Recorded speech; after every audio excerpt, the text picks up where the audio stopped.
Morning students, आज फिर से आपके लिए क्लास 10 की चैप्टर 1 की सेकंड वीडियो। और कल हमने डिस्कस किया था रियल नंबर के बारे में, तो थोड़ा सा रिकैप कर लेते हैं एंड उसके बाद आज क्वेश्चन पर चलेंगे। ठीक है, एक नया मेथड पढ़ेंगे, इक्विलिब्रियम डिवीजन एल्गोरिथम के बारे में पढ़ेंगे, इक्विलिब्रियम डिवीजन लेमा के बारे में पढ़ेंगे। ठीक है, and after that we are going to discuss about HCF and LCM. Basically equilibrium division algorithm अब CBSE से कट कर दिया गया है, तो इतनी ज़्यादा ज़रूरत नहीं है, लेकिन फिर भी थोड़ा सा बेसिक कॉन्सेप्ट नॉलेज के लिए ज़रूर हम पढ़ेंगे। और उसके बाद HCF के बारे में पढ़ेंगे, LCM के बारे में पढ़ेंगे and what is the relationship between HCF and LCM and एक हम प्राइम फैक्टराइजेशन के बारे में भी आज डिस्कस करने वाले हैं। तो चलिए बेटे स्टार्ट करते हैं आज का अपना वीडियो। ठीक है, तो आज हमारे पास जो फर्स्ट टॉपिक हमारे पास होने वाला है, सबसे पहले तो थोड़ा सा रिकैप कर लेते हैं।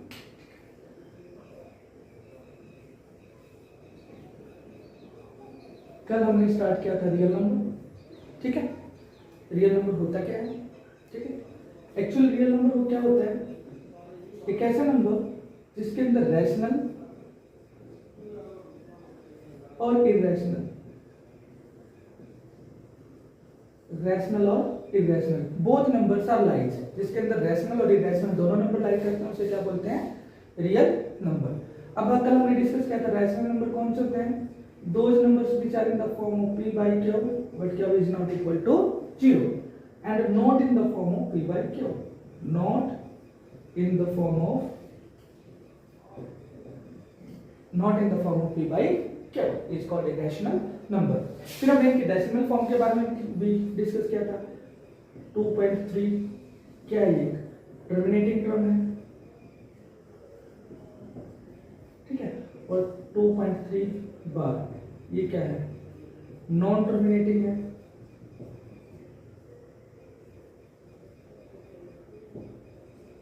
नॉन टर्मिनेटिंग बट क्या है? रिपीटिंग है।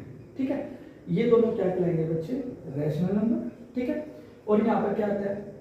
0.130, 1300, 13000 एंड सो ऑन। इस तरह के नंबर से इसको क्या बोलते हैं? Non terminating, non repeating. ठीक है, और इस तरह के नंबर्स को हम क्या बोलते हैं? Rational number. तो डेसिमल फॉर्म में अगर यदि टर्मिनेटिंग टर्म कौन से होते हैं? कल हमने बताया भी था, डिस्कस भी किया था टर्मिनेटिंग टर्म्स, जिसमें रिमाइंडर जीरो जैसे क्या बोलते हैं? Terminating terms. तो बेसिकली बेटे कल हम यहाँ तक पढ़ चुके थे रैशनल इरेशनल क्या होता है, उसकी टर्मिनेटिंग और नॉन टर्मिनेटिंग टर्म्स क्या होते हैं, non terminating repeating, non terminating non repeating क्या होता है। ठीक है, तो आज का जो हमारा टॉपिक होने जा रहा है बेटे, उसमें हम सबसे पहले हम जो डिस्कस करने वाले हैं वो हम डिस्कस करने वाले हैं according to the CBSE syllabus prime factorisation. ठीक है, अब बात करते हैं प्राइम फैक्टराइजेशन होता क्या है।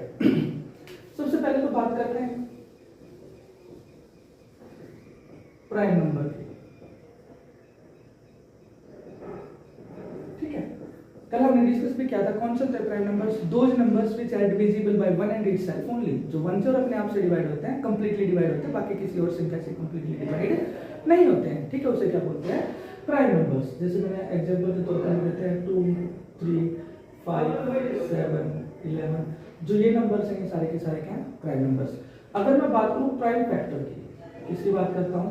Prime factor. ठीक है, किसी नंबर्स को इन नंबर्स की फॉर्म में ब्रेकअप कर देना, तोड़ देना, उसे क्या बोलते हैं? Prime factorisation. क्या बोलते हैं बेटे? उसे प्राइम फैक्टराइजेशन। एक छोटा सा एग्जांपल लेते हैं, जैसे कि 140, 140 का क्या करना है हमें? Prime factor. ठीक है, वो भी कुछ ले लेते हैं 175। ठीक है, प्राइम फैक्टराइजेशन करने हैं, तो सबसे पहले प्राइम फैक्टराइजेशन करने के लिए हम क्या करते हैं? इसको तोड़ते हैं, इसको टुकड़ों में ब्रेकअप करते हैं। ब्रेकअप करने का वही कॉन्सेप्ट, सबसे छोटी टर्म से डिवाइड करना है, जो छोटी से छोटी संख्या इसको डिवाइड कर सकते हैं। मान लीजिए 2 इसको डिवाइड कर सकते हैं, 2 7 जो 14, 0, 2 3 जो 6, 2 5 जो 10। अब 35 5 से डिवाइड हो सकता है, 5 7 जो एंड 7 1 जो 7। तो जो 140 के जो टुकड़े हुए हमारे पास, 150 को जब हमने ब्रेकअप किया तो क्या हमारे पास? 2 × 2 × 5 × 7। बेटे इसको क्या लिख सकते हैं?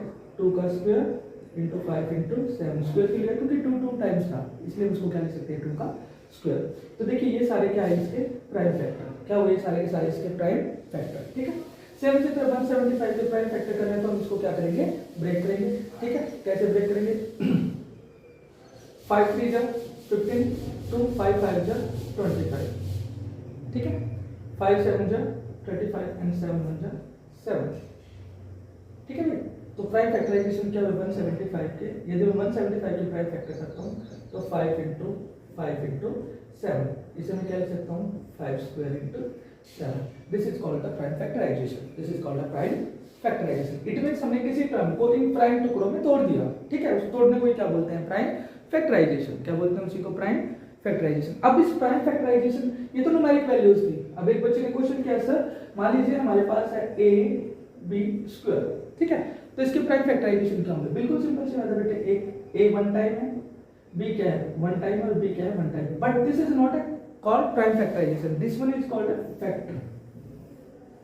ये फैक्टराइजेशन है, ठीक है, नॉट अ प्राइम फैक्टराइजेशन, क्योंकि हमें a और b क्या नहीं पता, a और b की नंबर्स वैल्यू नहीं पता कि ये क्या है क्या नहीं है। ठीक है, a और b क्या है, जनरल वैल्यूज हैं, सो इसलिए हम इसको प्राइम फैक्टराइजेशन नहीं बोलते। ठीक है, अब हम बात करेंगे प्राइम फैक्टराइजेशन के बाद बेसिकली जो हमारा न्यू टॉपिक है, आज का जो हमारा बेसिक टॉपिक है वो है एचसीएफ। एचसीएफ क्या होता है और एलसीएम क्या होता है, and what is the relationship between HCF and LCM.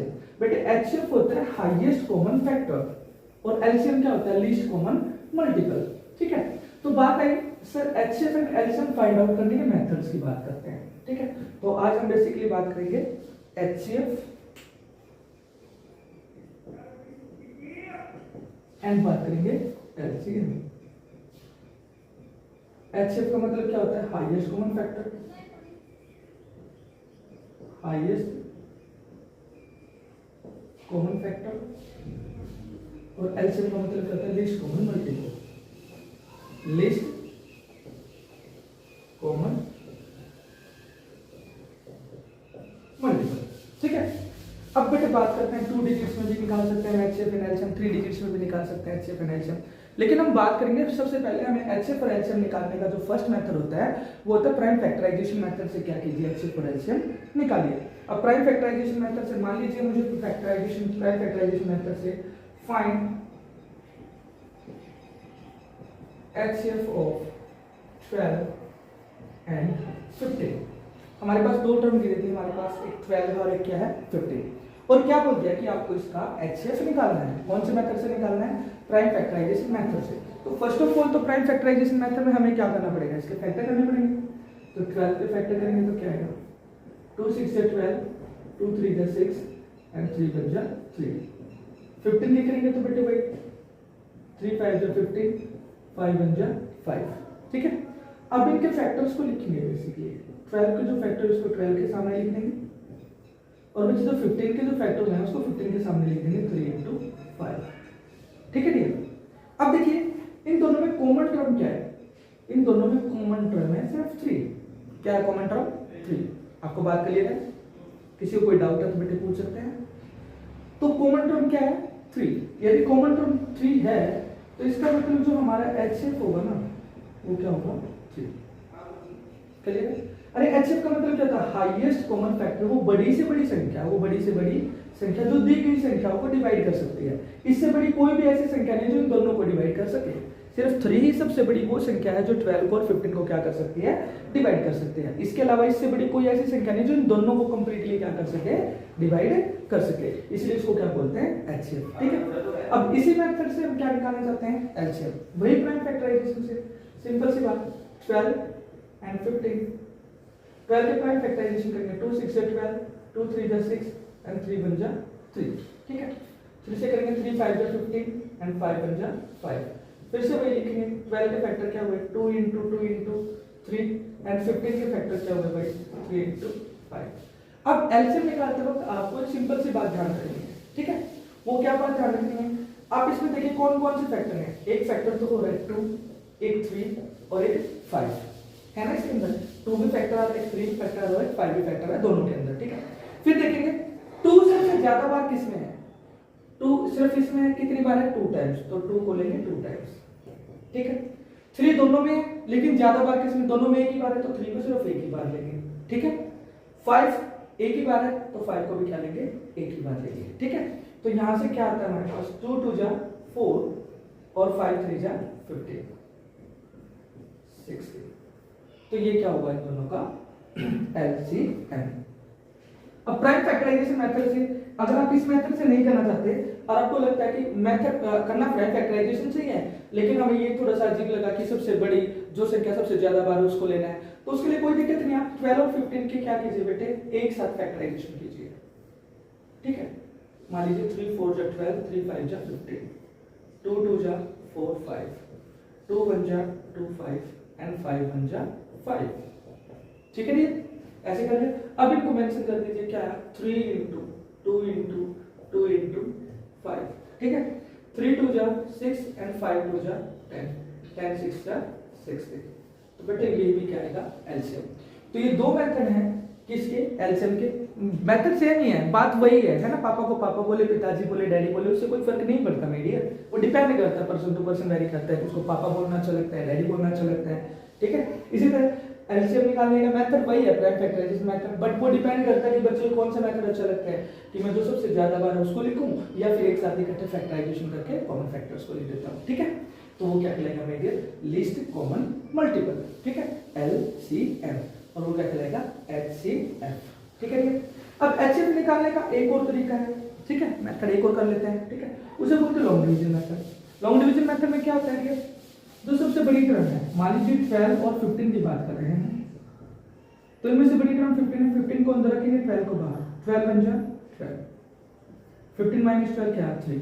अब यहाँ पे देखना है जो रिमाइंडर 3 है वो इस 12 से कम है, ऑब्वियसली कम है तो इस 3 को बाहर रखेंगे और जो ये डिवाइजर है इसको क्या रखेंगे अंदर, 3 4 जा 12, रिमाइंडर क्या आ गया 0। जिस टर्म से डिवाइड करने के बाद या जिस संख्या से डिवाइड करने के बाद रिमाइंडर 0 आ जाए, क्या आ जाए, रिमाइंडर 0, वही क्या कहलाता है बेटे, HCF। वही क्या कहलाता है बेटे हमारे पास, HCF। ठीक है, बात समझ में, फिर से सुनिए क्या होता है। दो टर्म्स हमारे पास, मान लीजिए कोई भी और दो बड़ी टर्म्स दे रखी हैं और हमें क्या निकालना है, HCF और LCM निकालना है। तो दो मेथड मैंने आपको बताए, पहला मेथड कौन सा है, प्राइम फैक्टराइजेशन मेथड, दूसरा मेथड कौन सा, लॉन्ग टर्म मेथड। ठीक है, लॉन्ग डिवीजन मेथड बोल सकते हैं इसको। और एक यहाँ पर लिस्ट कॉमन मल्टीपल में भी मैंने दो मेथड निकाले। अब what is the relationship between HCF and LCM। अब हम बात करते हैं, जो हम HCF और LCM की बात कर रहे हैं सर, इतनी देर से हम HCF और LCM पढ़ रहे हैं, हमें समझ भी आ गया HCF और LCM क्या होता है। तो सर अगर हम मुझे सिंपली बात करें, ये तो 2 टर्म्स का HCF और LCM था, अगर सर 3 टर्म्स में HCF और LCM आ जाए और फिर मैं बोलूं कि sir how to find out the HCF और LCM, कोई बिल्कुल सिंपल सी बात है। मान लीजिए हमारे पास 12 15 एंड 18, मान लीजिए हमारे पास 3 टर्म्स गिवन है and we have to find out the HCF and LCM। Concept वही है बेटे, आपको क्या करना है, 12 के फैक्टर करने हैं, आपको 15 के फैक्टर करने हैं, आपको 18 के क्या करने हैं, फैक्टर। 2 से डिवाइड करेंगे, 2 6 जा 12, 2 3 जा 6 एंड 3 1 जा 3, 3 5 जा 15 एंड 5 1 जा 5, 2 9 जा 18, 3 3 जा 9, 3 1 जा 3। ठीक है बेटे, यहां से क्या आएगा, 12 के फैक्टर क्या हुआ हमारे पास, 2 इंटू 2 इंटू 3, 15 के फैक्टर क्या हुआ हमारे पास, 3 इंटू 5, और 18 के फैक्टर क्या हुआ हमारे पास, 2 इंटू 3 इंटू 3। अब बात आती है तीनों में कॉमन क्या है, इसमें और इसमें। तो हमने क्या देखा बेटे, सिर्फ ये एक 3 ही कॉमन आ रहा है तीनों में, इसके अलावा तो कुछ कॉमन नहीं है। तो सीधी सी बात है बेटे, हमारे पास HCF का हो जाएगा 3। ठीक है, 3 वो बड़ी से बड़ी संख्या 3 जो इन तीनों को डिवाइड कर सकती है। 3 से बड़ी ऐसी कोई भी डिजिट नहीं है माय डियर, 3 से बड़ा ऐसा कोई भी नंबर नहीं है जो इन तीनों नंबर्स को क्या कर सके, डिवाइड कर सके। समझ में आई मेरी बात, क्लियर है। चलिए अब अगर इसी का LCM निकालना हो, क्या निकालना हो, LCM। ठीक है, एक तो वही क्या, LCM, कौन से वाला मेथड, वही मेथड। देखिए 2 फैक्टर है, 2 सबसे ज्यादा बार किसमें, इसमें कितनी बार है, 2 टाइम्स, तो 2 को 2 टाइम्स ले लिया। ठीक है, इससे पहले एक बार LCM निकालने का ना, दूसरे वाला तरीका जो आपको कंबाइन फॉर्म का तरीका है, 12 15 और 18, कम से कम दो संख्याएं डिवाइड हो ऐसी टर्म से डिवाइड करते हैं स्टार्टिंग में, 2 6 जा 12, 15 2 9 जा 18, 3 से डिवाइड करते हैं, 3 2 जा 6, 3 5 जा 15, 3 3 जा 9। अब तो 2 से डिवाइड हो रहा है, 2 5 3, फिर 3 से डिवाइड हो रहा है, 1 5 1, और फिर किससे डिवाइड हो रहा है, 5 से। ठीक है, तो LCM क्या है बच्चे हमारे पास, 2 इंटू 3 इंटू 2 इंटू 3 इंटू 5। ठीक है, 3 2 जा 6, 6 2 जा 12, 12 3 जा 36, ठीक है। या फिर आपको सिंपली तरीके से डिवाइड करना है, कैसे कर सकते हैं, 3 टू 6, 6 3 18 इंटू 5 टू 10, तो क्या है भाई 180, क्या है भाई हमारे पास 180। ये क्या हुआ बेटे हमारे पास LCM। अगर एलसीएम यहाँ से निकालना होगा तो भाई सबसे ज्यादा बार 2 इसमें 2 बार है तो लिख दिया, 3 देखो सबसे ज्यादा बार किसमें है, इस नीचे वाले में 2 बार है, 3 को 2 टाइम्स लिख दो, ठीक है। अब 5 देखो इनमें सबसे ज्यादा बार किसमें, सिर्फ इसी में एक ही बार है तो लिख दो, तो क्या है 5 2 10, 3 3 9 2 18, 10 into 18, क्या है बेटे 180। मेथड कोई भी हो, मेथड कोई भी हो, डिपेंड क्या करता है कि हमने फैक्टराइजेशन सही से किए हैं या नहीं किए। अगर फैक्टराइजेशन सही से किए हैं तो हमारा आंसर 101% श्योर है कि वो अच्छा और बिल्कुल करेक्ट ही आएगा, ठीक है। अब बात करते हैं what is the relationship between HCF and LCM. अब एचसीएफ और एलसीएम में क्या रिलेशन है, देखिए HCF into LCM is equal to क्या है ए इनटू बी। ये रिलेशन है, रिलेशन बिटवीन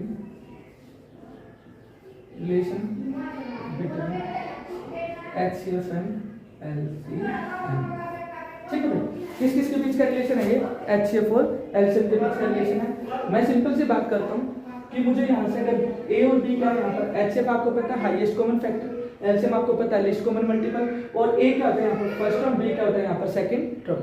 अगर मुझे यहाँ से एलसीएम निकालना है तो क्या निकालेंगे, ए इंटू बी अपॉन एचसीएफ। अगर मुझे एचसीएफ निकालना है तो क्या हो जाएगा, ए इंटू बी अपॉन एलसीएम। जब हमें दो संख्याएं दे रखी हैं, दो नंबर्स दे रखे हैं और उनका एचसीएफ या एलसीएम में से कोई एक चीज दे रखी है डायरेक्ट, तो हम क्या कर सकते हैं, इस फॉर्मूले से डायरेक्ट क्या निकाल सकते हैं। अगर एचसीएफ दे रखा है तो एलसीएम निकाल सकते हैं, और एलसीएम दे रखा है तो क्या निकाल सकते हैं बेटे, एचसीएफ। बहुत इजीली तरीके से क्या कर सकते हैं, फाइंड आउट कर सकते हैं, ठीक है बेटे। ये क्या है हमारे पास एचसीएफ एंड एलसीएम। किसकी बात करें, अगर हम एचसीएफ और एलसीएम की बात करें तो एचसीएफ और एलसीएम हमारे पास इस तरह से हम क्या कर सकते हैं, फाइंड आउट कर सकते हैं। अब इस तरह के जितने भी क्वेश्चंस आपके पास एनसीईआरटी की बुक में हो, आप उनका सॉल्यूशन बहुत अच्छे से कर सकते हैं। मेरा मोटो बेटे आपको एनसीईआरटी सोल्व कराना नहीं है, एनसीईआरटी के क्वेश्चन तो आप कहीं से भी कर सकते हैं। मेरा मोटो है कि आप बेसिक कांसेप्ट को कितनी बारीकी से समझ पाते हैं, ताकि जब आपको बेसिक कांसेप्ट समझ में आएगा, न्यूमेरिकल वैल्यूज चेंज होती रहती हैं, क्वेश्चंस की स्टेटमेंट चेंज होती रहती है, स्टेटमेंट चेंज होगी डजंट मैटर, मैटर क्या करना चाहिए कि हमें कॉन्सेप्ट अच्छे से समझ आना चाहिए। तो माय डियर, आज का हमारा कॉन्सेप्ट था एचसीएफ और एलसीएम। तो आज के लिए इतना ही, thank you, have a nice day.